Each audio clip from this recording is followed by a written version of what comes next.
on the bullet train here in Tokyo, Japan. Come with me, enjoy.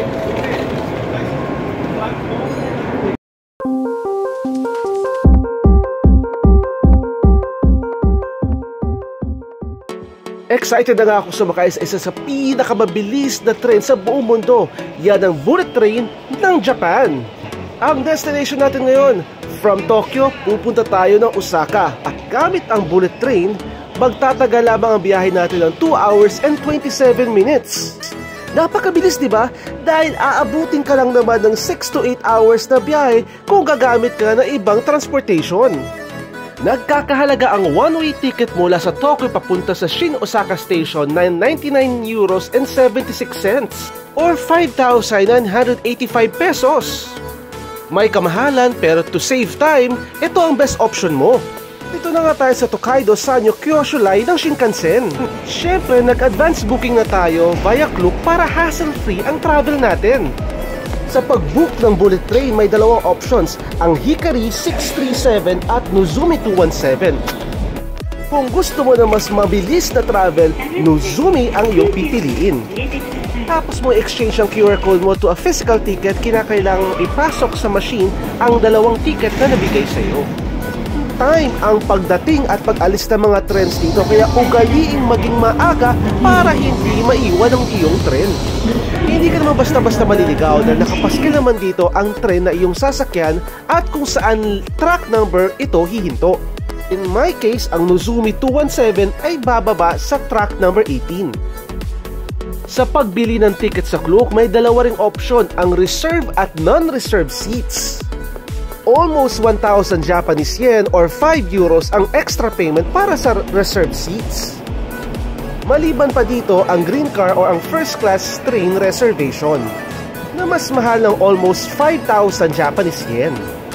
Ang tanong, mas sulit nga bang mag-Japan Rail Pass ka na lang kung sasakay ka ng Shinkansen? Depende, but in my case, mas makakabura ako kung mag-single ticket ako.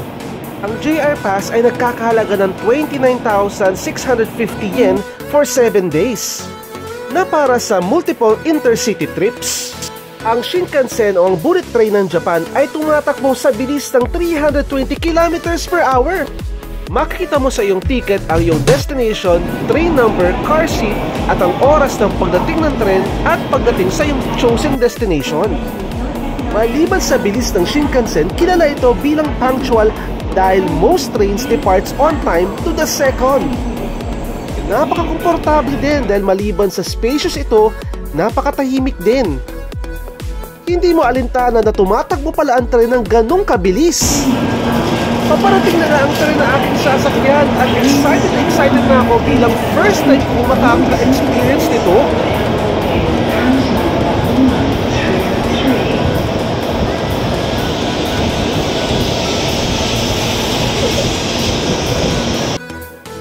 Pagpasok mo nga sa loob ng bagon ng isang Shinkansen ay tatambad sa'yo ang napakagandang ambience nito. Isang tip mga crazens, sa pagsakay ng Shinkansen, kinakailangan mong i-consider ang laki ng iyong luggage. Ito ang area kung saan pwedeng ilagay ang iyong luggage. Sa mga luggages na may laki na 160 to 250 cm, kinakailangan ng reservation para maipasok ang iyong luggage sa loob ng Shinkansen. Kung less than 160 cm naman, pwede mo na ito ilagay sa overhead storage. Maaari ka magkaroon ng multa na abot sa 1,000 Japanese yen kung nakaligtaan mo magpa-reserve at meron kang luggage na may laki na 160 to 250 cm. Hindi naman pwede isakay Shinkansen ang mga greater than 250 cm. Nakapag-stretch ka ng paa.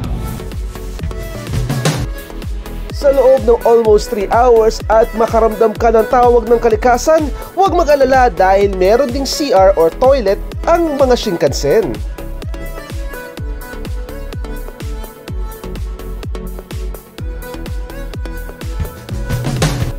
Ito ang lagay ng mga oversized baggage.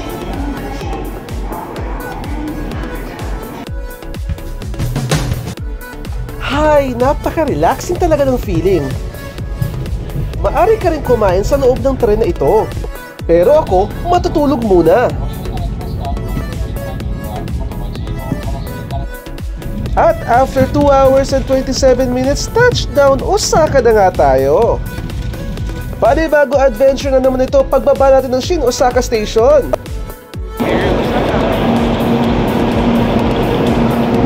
Don't forget to like, subscribe, and hit the bell button para updated kayo sa mga ganap ng inyong Crazy as Ruel.